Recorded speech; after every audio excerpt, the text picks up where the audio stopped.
This is the MGTOW Infinium here with another Infinium Free Talk. This Infinium Free Talk is entitled The Identity of Our Legacy.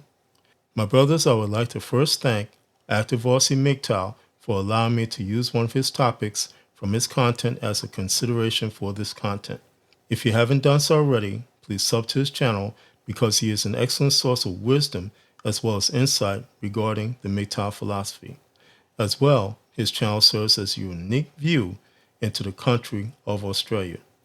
A link will be provided in the description section of this content. My brothers, when it comes to a man's legacy, or in other words, what he leaves behind, it becomes for we MGTOW men another complex issue in terms of what we should or should not do with our lives. As well, the legacy factor can come in direct conflict with our lives as MGTOW men because the desire to have a legacy, specifically a boy, can potentially open the door to our enslavement or re-enslavement. For we MGTOW men, the desire to not have women in our lives, to not produce children, has become one of the many reasons why we are directly assailed by the feminist plantation state. It is our embracement of the philosophy which not only frees us from enslavement, but also causes us to be labeled as fearful men who will not do their duty by producing children for the future of the society we live in. And as well, why we are labeled as the men who are directly and fully responsible for the declining state of this society without any regards of any type of accountability for the effects of Womanism upon said society. My brothers, for just one moment, I would like you to consider a brief extrapolation of what will happen if you seek to leave a legacy, particularly a son, in this society. Number one, depending on what happens, you will be either partially or fully enslaved to a system which fully hates you as well as your son. As well, your son will have been born into a world where anything and everything can happen to him. Most of all, your son will likely face the evil of not being brought up to be a man who embraces the beautiful nature of who he really is, a male.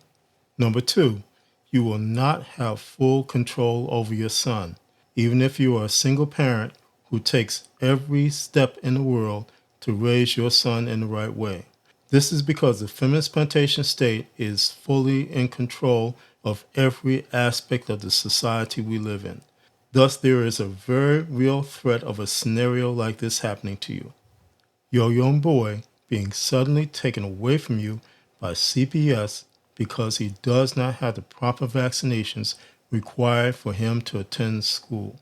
The aforementioned came about because you related to a Christian in the church that you're attending that you're homeschooling your boy in order to keep him from being vaccinated by mandate. That Christian, in turn, conveys that information to CPS, resulting in your young boy being taken away from you and you being in prison for child abuse. Number three, using alternative methods like surrogacy will not ensure your legacy. Again, because the feminist plantation state is in full control of this society, any alternative method to building a legacy cannot be assured. Even if there is legislation which fully ensures the results of surrogacy, the legislation is not for the purpose of protecting you. It is for the purpose of protecting the asset of the feminist plantation state, your son, and the woman involved. This means, again, you face anything from having your boy suddenly taken away from you to you being hauled into court because a surrogate needs more money. Simply put, because of how the feminist plantation state views you, a slave, you do not have rights as a slave, even if there is legislation which says otherwise. Number four, womanism is not going away anytime soon. What this means is, although womanism is on the ropes right now, in and of itself, there is no intention of giving up. In other words, even though it seems like the doors are open to having a legacy by obtaining a passport and living in a non-westernized society, long term, the goal and the intention of womanism is to infiltrate those societies by any means possible. It will only be relatively safe to have a legacy as a man when the patriarchy fully replaces womanism as the rightful and dominant force in the society we live in. My brothers, aside from the collective issues we men face when it comes to creating a legacy, there are two personal questions which need to be asked of ourselves. Number one, who are you doing this for? If your decision to create a legacy is solely based upon your ability to self-govern yourself as a MGTOW man, then it is a matter of it being your business. Here, I would only advise you to be cognizant of the issues you will face when you enter into this territory. If, however, your decision is a result of pressures placed upon you by family, then, my brothers, it is very likely that your efforts will be in vain. This is because the family pressure to create or maintain a legacy is nothing more than a tactic to rob you of your freedom. As such, that family pressure becomes then nothing more than a mandate of servitude which will fully negate your embracement of the MGTOW philosophy. As well, consider that there is no guarantee that your son will ever rise to the legacy that you plan for him. Here, one has to only look no further than what happened to Prince Harry and Meghan Markle. Number two, are you doing this as a result of a call upon your ethical and moral nature to maintain this society? If so, you are doing so in futility. This is because the very society which calls upon you to do your ethical and moral duty is in itself unethical and immoral because of its hatred of you as a man. As far as this society is concerned, you as well as your boy are nothing more than slaves. My brothers, the aforementioned is just some of the issues you will face if you choose to leave a legacy in terms of a son in this society. I will also submit that you, as a free man, are creating a legacy which is crucial to not only your life, but to other men who seek their freedom.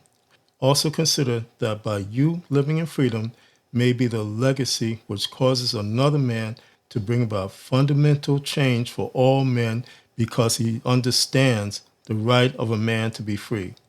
Take, for instance, a man named Ananias who was instructed by God to go pray for Saul, who would later become the Apostle Paul. Saul, who was a persecutor of the Christians of his time, was blinded by a confrontation with Jesus while he was on the way to Damascus because of a mandate to seek out and arrest followers of Jesus. Ananias again goes and prays for Saul, which causes the scales of blindness to fall from his eyes, thereby forever changing his destiny. From that point on, Saul becomes the Apostle Paul, who goes on to write upwards of 2/3 of the New Testament.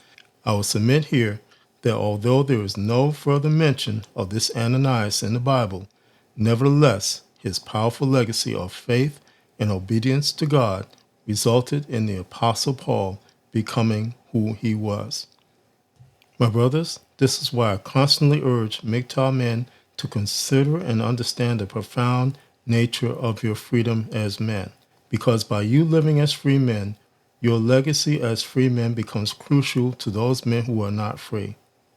Your legacy as free men can become the igniter which sparks true liberation for men worldwide. As well, consider that your legacy exists in two states, the present and the future.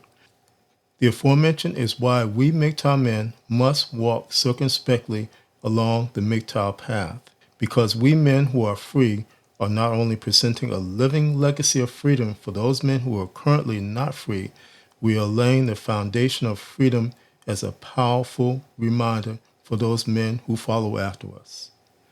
This is the MGTOWinfinium, and this has been an Infinium Free Talk. My MGTOW brothers, as always, stay safe, stay strong, stay on the MGTOW path, and remember, MGTOW is the liberation of men's minds. MGTOW cannot and will not be stopped.